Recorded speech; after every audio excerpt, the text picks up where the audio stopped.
अस्सलाम वालेकुम फ्रेंड्स। इस वीडियो में मैं फेरोनस कंपनी के PV7200 की कुछ इम्पोर्टेंट सेटिंग्स आपके साथ शेयर करूंगा।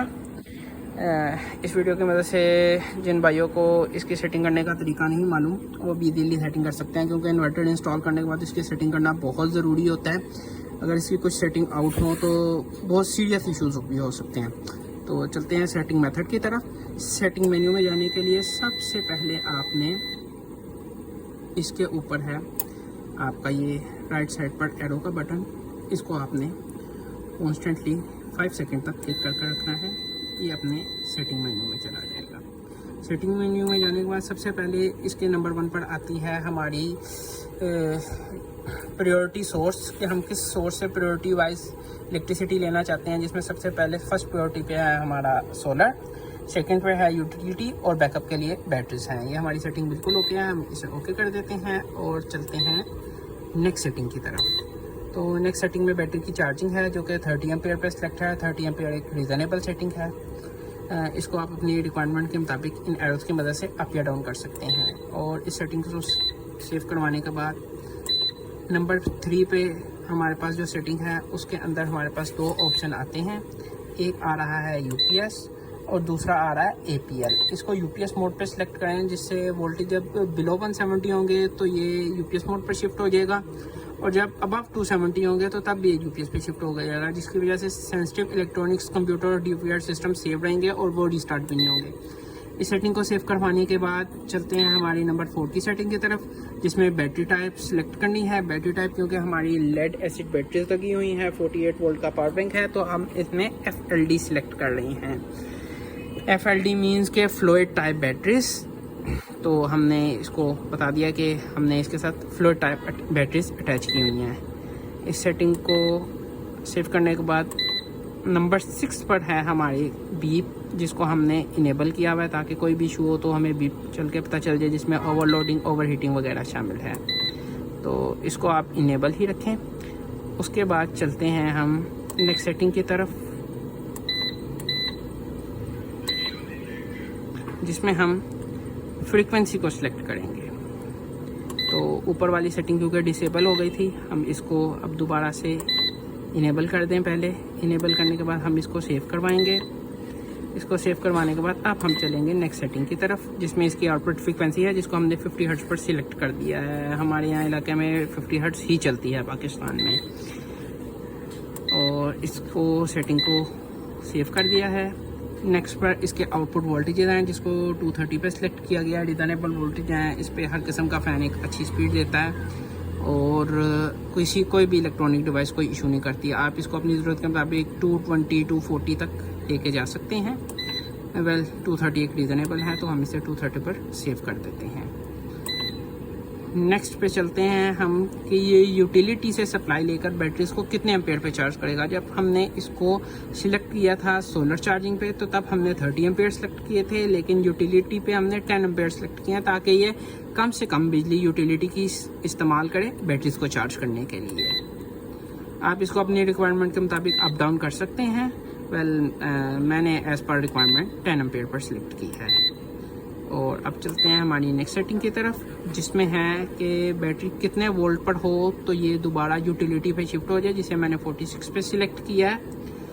46 वोल्ट पे जब ये जाएगा तो ये यूटिलिटी सप्लाई पे शिफ्ट हो जाएगा, और बाकी हमारा जो इससे नीचे का बैकअप है वो हमारा लोड शेडिंग के टाइम या यूटिलिटी सप्लाई जब अनअवेलेबल होगी तो यूज़ होगा। तो अगर हम इसको ऐसे ही छोड़ देते हैं तो ये वापस चला जाता है। दोबारा से सेटिंग मेन्यू में आने का यही तरीका है।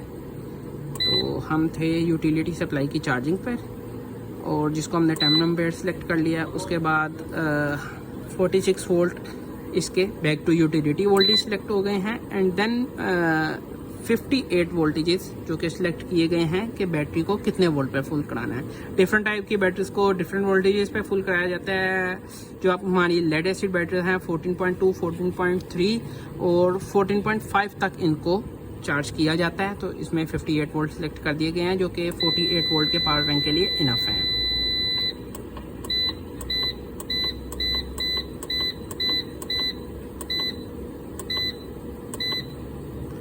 नेक्स्ट पे नंबर 16 पर हमारी सेटिंग है कि हम बैटरीज को कौन कौन सी सप्लाई पर चार्ज करना चाहते हैं, जिसमें है सोलर एंड यूटिलिटी। इस टाइम डिफ़ॉल्ट पे सिलेक्ट है। इसके अंदर solar only and utility only की ऑप्शन मौजूद है, लेकिन हम इसको सोलर एंड यूटिलिटी दोनों पर चार्ज करेंगे। कभी बादल हो, बारिश वगैरह हो रही हो तो ये तब भी बैटरीज को स्लाइड सा चार्ज करता रहेगा कि हमारा लोड रन होता रहे।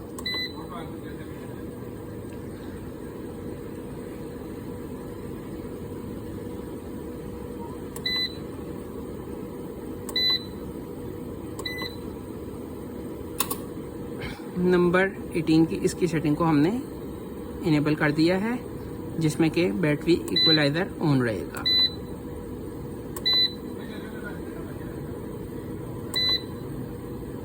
ये कुछ स्पेशल सेटिंग्स हैं जिनको डिफ़ॉल्ट में रखा जाए तो ज़्यादा बेहतर रहता है। इसमें नंबर 2 में है हमारा अलार्म ऑन रहेगा, यानी कि इन्वर्टर में किसी किस्म का कोई इशू आता है ओवर हीटिंग का, ओवरलोडिंग का, तो ये अलार्म बजाकर हमें एक्टिव कर देगा। तो ये डिफ़ॉल्ट सेटिंग पे ही रहने दिया जाए तो ज़्यादा बेहतर रहता है।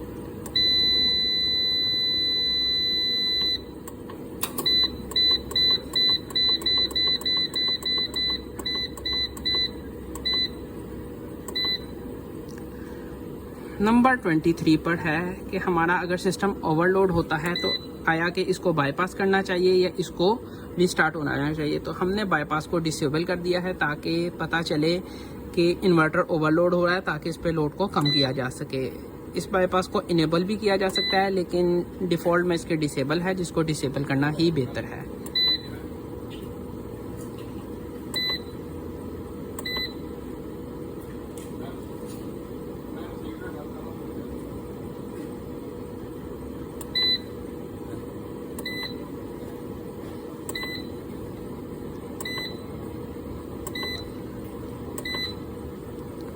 और बाकी इसकी कुछ जो कंपनी सेटिंग्स हैं, जिसमें कि इसके मीटर फीडिंग वगैरह को डिफ़ॉल्ट में ऑफ़ किया गया है, तो हम इसको ऑफ़ ही रहने देंगे।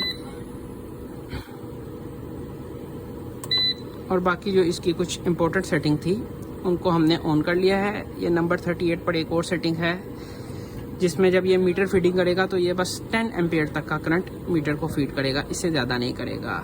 तो अभी तो क्योंकि हमारा यहाँ पर ग्रिड टाइट सिस्टम नहीं है, इसीलिए हमने इस सेटिंग को ही ओवरऑल ऑफ रखा गया है।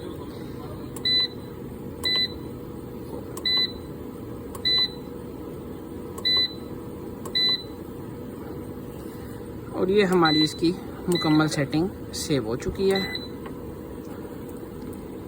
इस तरह से इसकी कुछ इम्पोर्टेंट सेटिंग को किया जा सकता है।